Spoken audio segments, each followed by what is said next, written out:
हर घर पाठशाला में सामाजिक विज्ञान की कक्षा में आपका स्वागत है। बच्चों, हम जानकारियां इकट्ठी कर रहे थे हमारे अतीत पुस्तक से। अध्याय 4 लेसन नंबर 4 क्या बताती हैं हमें किताबें और कब्रें। बच्चों, हमारी जानकारी के स्रोतों में से बुक्स, प्राचीन किताबें, जो पुरानी पुस्तकें हैं वो, और साथ में कब्रें जो हैं वो भी हमें बहुत कुछ जो है वो उस समय के समाज के बारे में, उस समय के रीति रिवाजों के बारे में, खान पान, रहन सहन इत्यादि, और सामाजिक ढांचे के बारे में, राजनीतिक ढांचे के बारे में बहुत कुछ बताती हैं। तो चलिए, एक भाग हमने पहले इसका पढ़ लिया है, आगे के भाग में हम और ज्यादा जानकारियां जुटाते हैं। अध्याय 4 में आपने बच्चों शुरुआत में आपने देखा कि दुनिया के प्राचीनतम ग्रंथों में से एक है हमारे पास वेद, ऋग्वेद, सामवेद और यजुर्वेद। ये हमारे पास प्राचीनतम स्रोतों में से एक हैं, जिनकी संरचना जो है वो लगभग आज से 3500 वर्ष पहले हुई थी। और इसमें जो है वो मुख्य रूप से जो है वो देवी देवताओं की स्तुतियों में बहुत सारे मंत्र या फिर श्लोक जो है वो लिखे गए हैं, जिन्हें सूक्त कहा जाता है। इनकी संरचना जो है वो उस समय की संस्कृत भाषा यानी कि वैदिक संस्कृत, आजकल की संस्कृत नहीं जिसे कि आप स्कूलों में पढ़ते हैं, वो वाली संस्कृत नहीं, उससे पहले वैदिक संस्कृत थी जो इस संस्कृत से थोड़ी सी अलग है। उसके बारे में उस भाषा में जो है वो इन्हें लिखा गया था। पहले इनका वाचन ही किया जाता था, मौखिक रूप से एक से दूसरे तक, दूसरे से तीसरी पीढ़ी तक चलती जाती थी। बाद में इन्हें लिखने का कार्य हुआ, और इनके लिखने का कार्य जो वो भुर्ज पत्रों पर किया गया है। जैसे कि यहाँ पर एक पांडुलिपि दी गई है, मैन्युस्क्रिप्ट दिया गया है ऋग्वेद का, जो कि भुर्ज पत्र पर लिखा गया है। लगभग 150 वर्ष पहले जो वो ऋग्वेद को सबसे पहली बार जो वो छापने के लिए जो वो उसका उपयोग किया गया था।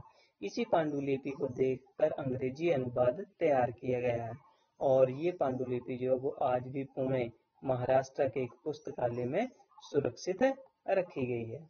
बच्चों, आगे देखते हैं हम कि उस समय ऋग्वैदिक जो समाज था उसमें लोग किस किस तरह के कार्यों में संलग्न थे।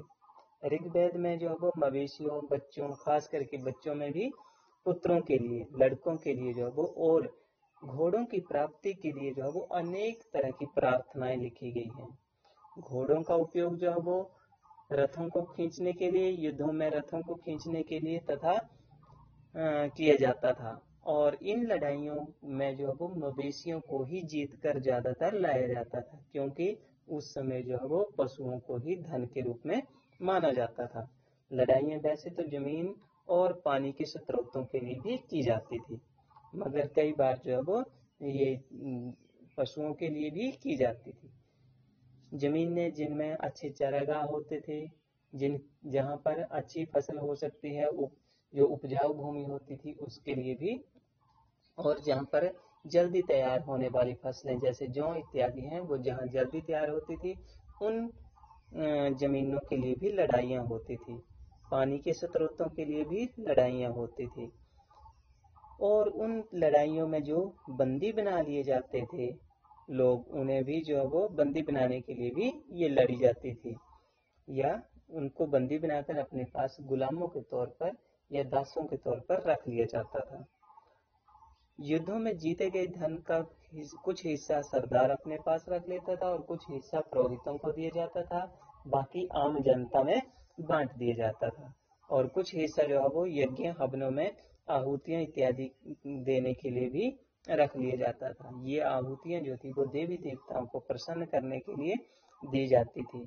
इसमें ज्यादातर घी, अनाज, और कई बार तो जो है वो पशुओं की भी आहुतियां या बलियां दे दी जाती थी। युद्धों में ज्यादातर जो है वो राजा के पास कोई स्थायी सेना नहीं होती थी। सभी मिलजुल कर जो है वो कुलबे के लोग या एक कस्बे के लोग जो है वो इकट्ठे मिलकर, जिसमें खास तौर से पुरुष भाग लेने के लिए निकल पड़ते थे। लेकिन लोग जो वो सभाओं में ही ये सब फैसला करते थे कि कहाँ शांति रखनी है, कहाँ युद्ध करना है। उस सलाह मशवरे के बाद ही ये फैसले लिए जाते थे। वहीं से ऐसे लोगों को अपना सरदार चुना जाता था जो कि काफी बहादुर और शक्तिशाली योद्धा होते थे, कुशल योद्धा होते थे।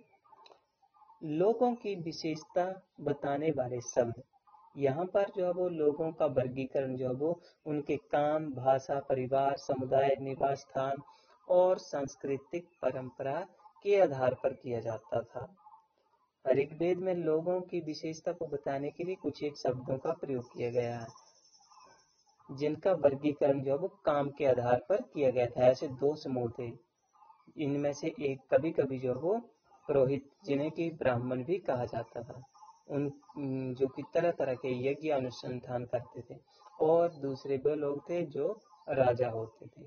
मगर ये राजा उन राजाओं की तरह नहीं थे जो कि आप आगे पढ़ेंगे या जिनके बारे में आप जानते हैं।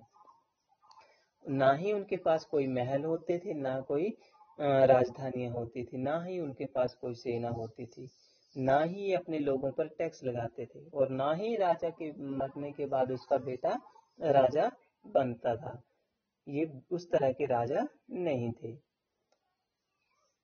पिछले अनुभाग को एक बार फिर से पढ़िए और पता लगाने की कोशिश कीजिए कि ये राजा करते क्या थे। फिर जनता या फिर पूरे समुदाय के लिए दो शब्दों का इस्तेमाल होता था। एक था जन, जिसका उपयोग हिंदी में भी तथा अन्य भाषाओं में आज भी किया जाता है।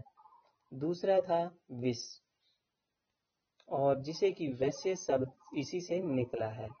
इस विषय पर आप जो है वो अगले अध्याय में विस्तार से पढ़ेंगे। बच्चों, ऋग्वेद में विश और जनों के नाम मिलते जुलते हैं, इसलिए इन्हें पुरुजन या फिर विश या भारत जन या विश कहा जाता है, यदुजन या विश कहा जाता है, जैसे कि कई जगह पर इनके उल्लेख मिलते हैं। जिन लोगों ने इन प्रार्थनाओं की रचना की है वे कभी कभी खुद को आर्य कहते हैं और अपने विरोधियों को वो दास या दस्यु के नाम से कहते हैं। दस्यु वे लोग थे जो कि यज्ञ हवनों को नहीं मानते थे और उनकी भाषा बोली भी अलग थी। बाद के समय में दास जो वो, यानी कि जिसका स्त्रीलिंग दासी शब्द लिया गया है, उन्हें गुलाम भी कहा जाने लगा।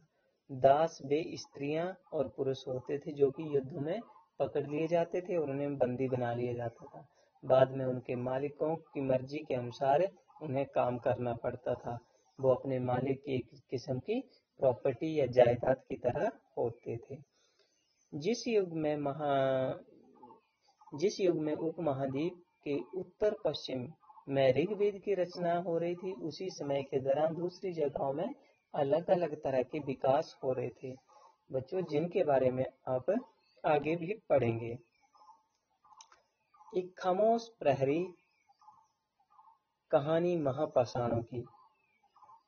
ये बात हो रही है शिलाखंडों की, पत्थरों की, महापाषाण की।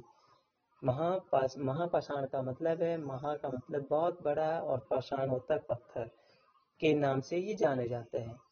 ये पत्थर जो हम वो दफन करने की जगह पर लोगों के द्वारा बड़े करीने के साथ लगाए गए या बड़ी तरकीब के साथ लगाए गए होते थे। महापाषाण कब्रें बनाने की प्रथा थी।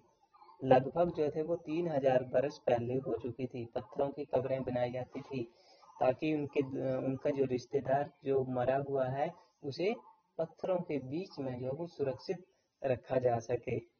ये प्रथा जो थे वो दक्षिण भारत, उत्तरी पूर्वी भारत और कश्मीर में ये प्रचलित थी।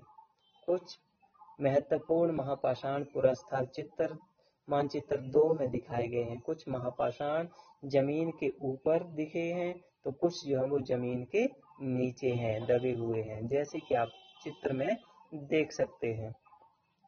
कई बार जो है वो पुरातत्वविदों को गोलाकार सजाए हुए जो पत्थर हैं वो मिले हुए हैं। देखिए कब्र को कितनी अच्छी तरह से जो है वो सजाया गया है। बीच में इन्होंने डेड बॉडी के लिए जगह रखी है और बाकी से अच्छी तरह से बनाया गया है। कई बार जो है वो इसे अकेला खड़ा हुआ पत्थर मिलता है और ये ही एकमात्र प्रमाण है जो कि जमीन के नीचे कब्रों को दर्शाता है।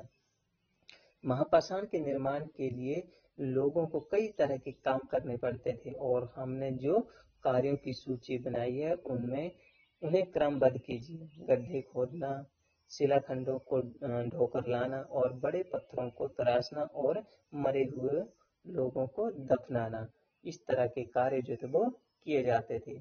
इन सब कब्रों में जो वो कुछ समानताएं भी हैं। सामान्यता जैसे कि मृतकों को खास किस्म की मिट्टी के बर्तनों के साथ दफनाया जाता था, जिन्हें काले या लाल मिट्टी के बर्तन ब्लैक एंड रेड वेयर्स के नाम भी दिए गए हैं। इसके साथ ही मिले जो लोहे के औजार हैं, हथियार, घोड़े के कंकाल और सामान जो है वो तथा पत्थर और सोने के गहने इत्यादि भी इनके साथ जो वो मिले हैं, जैसे कि आप चित्रों में भी देख सकते हैं।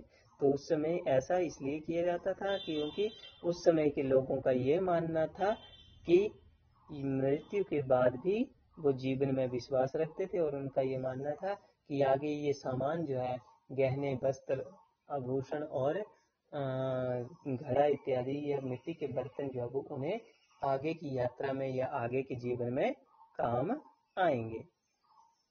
तो बच्चों, आज के वीडियो के लिए इतना काफ़ी है। दिए गए कार्यपत्र को आप अवश्य पूरा करेंगे। धन्यवाद।